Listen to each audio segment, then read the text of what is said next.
Welcome to the world of Zip System building enclosures, where we believe in striving for optimal air, water, and thermal management, no matter the region or climate. Because when you have the right products to do the right job the right way, the first time, you're building to a higher code. I'm Jake Bruton, and today we're going to talk 3 tips for working with Zip R, and because I'm at the Reisinger build, I'm going to have a special guest. Let's do it now. So Jake, is this the first tip is don't do it like this video? Yes, the first tip is let's walk around and I'll point out the errors. No, that's not what the first tip is. Okay. Okay, so you mentioned, and the reason that I said let's make this video is because when we were watching the delivery and talking about the stacks, you said, oh, this is our first time using Zip R-6. Yeah. You're climate zone 2 or climate zone 3? 3. You're climate zone 3. This is a big deal for climate zone 3. Like Zip R-6, 6 continuous on the outside. Yeah, it's really good. It's more than most folks would bother with, yeah. you know. It's a lot more than code. It is above and beyond code. So I completely understand why it hasn't happened in your market yet for you guys. I think the comfort level of this house is going to be to the max, and you'll see this will be part of your guys' probably repertoire moving forward. For sure. We have had great success with it. We actually quite enjoy it. And I have Zip R-6 on my personal house. Oh, you do? So, I'd forgotten that. we've been using Zip R-6, I think, since 2014. Long time. Or 9. And so those are kind of our 2 standards now. And so I've noticed a few things, and I have, we might actually have more than 3 tips here.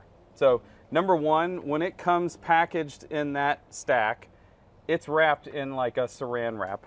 That wrap, don't open it more than what you need to for that day. That's smart. They ship it with a little bit of glue on the back, and I've had multiple carpenters be like, hey, it's falling apart. Like the polyiso is coming off the sheet good. That polyiso is coming off that sheet good. They're not going to bother gluing the heck out of it because they don't need it to stay together, because guess what? You're going to pump it full of nails, and you're going to hold the 2 together on the wall. That's right. They're just shipping it together. Good point. Like, that's all it is. It's just shipping. If you cut it open and you completely open it, the little bit of heat and temperature change that it's gonna, it might want to pop apart. Smart. While it's just sitting on the site. That's good. That was one that I learned the hard way because we opened a whole unit, and then we had a couple pieces that we had to deal with that were now we're putting together 2 pieces on the wall. Good point. Next, our gun is, and our compressor is not huge. Like, we have a regular size compressor. We don't have the big wheel compressor. Yep. And we've found that having 1 team member run the gun all day when we're nailing ensures the most consistent penetration. Because we need that pressure on the gun to be consistent. So if it's 3 different guys, they're crew members, they're nailing at different rates. Right. They're working at a different speed, and you'll get the guy who's the fastest, the nails aren't driving far enough, and the guy who's the slowest, the nails are overdriving because the compressor's keeping up at different rates and things like that. That's a great point. If the nail goes more than halfway through, you got a nail next to it, and you got to treat that nail head. If the nail doesn't go all the way in, like to the surface, you got to flush it out. Yeah. Otherwise, you don't get your structural, or if you go too far, you're compromising the water management aspect of it and potentially the air management part of it. Will you talk, I'm sorry to interrupting your own video here, but talk about nails too, and what you found on this R6 versus R3 or the R12, or R9 rather. Yeah, so there is an R12, right? There is an R12. I'm sorry. Yeah. So in 3, 6, and 9, you have the same struck 1 rating that you get with the 7/16 panel. Yep. When you go to the R12, you have to change your fastening because you don't actually get a struck 1 rating out of the panel anymore. Yep. So you would have to have bracing in a different way, or you'd have to have another panel present. Makes sense. So that has actually kept us from doing the Zip R12. Yeah. And so that's been a little bit of a, okay, I don't think we just do that. We just haven't yet. Yep. I would guess at some point it's in the cards. And I think R6 is kind of the sweet spot for nails because this is a 3-inch nail here. Yeah.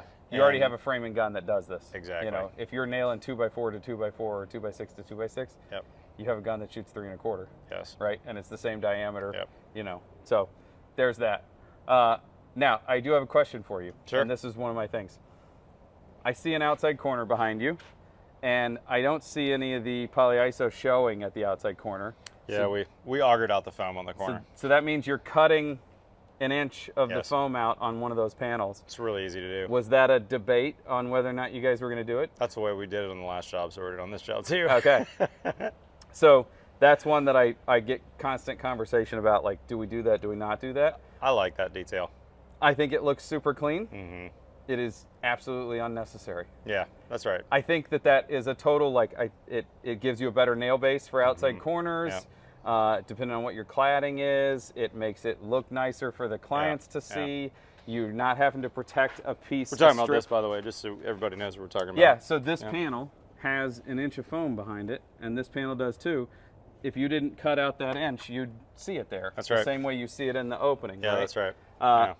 On my personal house, you can see that piece of foam, and I just taped over it. Okay. Did you use a wider tape than normal, though? I did. I used a 6-inch tape around the corner. Okay, so you had to think about that a little bit. Yep. And it was just, you know, I knew that I was using a wide corner, and I'd have a wider piece to nail to, and I wasn't particularly worried about it. Makes sense.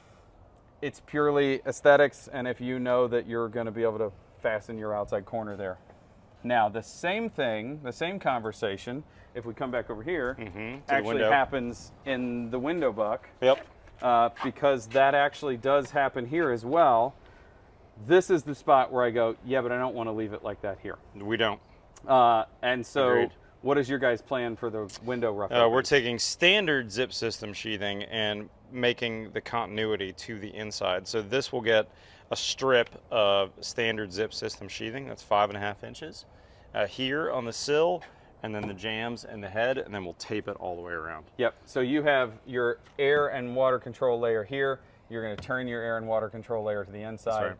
You're going to mount your windows here, and then your air control layer will be on the inside face of your window. Yep. And then it'll be connected with fluid. So yes, on the inside we'll probably use Prosego's air dam, potentially Big Stretch, to continue that. We could also use some tapes. There's some good tapes out there for that. I've seen Steve Basic do this. I've seen you do this before, and I really like that detail. Yep. And so that piece of zip that you're going to put on here will keep that protected. Exactly. And so while I make an argument that outside corner is not a big deal, I do make an argument that like this part that might get challenged by water a little bit more if the window ever leaks. And for that matter, there's stuff sitting in the window opening. Yep. And before we started filming, Mark Willie was running around taking stuff out of the window opening to make it look nice and clean for us. Yeah. There's stuff sitting here. Yep. Somebody's going to damage that foam, potentially damaging our R value. That's right. Like, we do that. We do protect it. So some places I care and some places I don't. I guess that's just personal preference probably. Yep, that's right. So I wouldn't, however, which I have seen, bother mitering this ever. Like it's miter it? Yeah. Are you seeing people do that? I have on 2 different job sites. Oh my god. And while it looks super nice and slick and clean, I think it was a total waste of time. So, you know. Mitering it? That's hilarious. No, I would not do that. After we cut, I'll tell you. I do lots of crazy things that people gig me on, but I don't do that. He gives you a free shirt and then he thinks he can mess with you while you're making a video. Well, he can, let's be honest. He's just reviewing I'm glad the that house. happened. I'm glad that happened. That's so funny. Okay, so there you go. Don't unwrap the stacks. If the panels pull apart, just nail them together on the wall. They're not meant to be permanently glued together so that you could just leave them in your yard. Yeah. And it is like a heat thing because we have a bunch that we always over order. Mm-hmm. We have a stack of probably 50 sheets in our shop. They're temperature controlled. They're not falling apart in our shop. It's just being out in the sun and the temperature. In the rain, probably over time too. Yep. I like one guy running the gun all day. It just ensures that we get a little better consistency out of our fasteners. These look great. You guys you did a nice job on also that. don't have to treat the fasteners if they're properly driven. Mm-hmm. We've actually sprayed it with a garden hose and depressurized the backside. I've seen that video before. That's such a good old school for video. like an hour, and it didn't leak. So I'm not worried about the nail heads. Think about it. Link to that below if you can. Yeah, that'd be killer to have that on there. If it doesn't leak air, it's not going to leak water. And then I'm worried about this in some places, and other places I'm not. Last thing I'll mention, I really like when you go to that 3-inch gun, you get that full round head on there. Yep. And you've got that, I think it's .131 shank size, which I wish I could tell you that I knew that as of 2 days ago, but I didn't. I was reviewing the Zip R install directions, and that's feels like such a beefy attachment. You know, there's some builders that staple on sheathing, that you know, use these tiny little nails, and this just feels real solid. I like it. Matt, thank you for being part of the video. I don't think I have to introduce Matt at all, but I do want to say, if you haven't checked it out already, the Reisinger build is going on.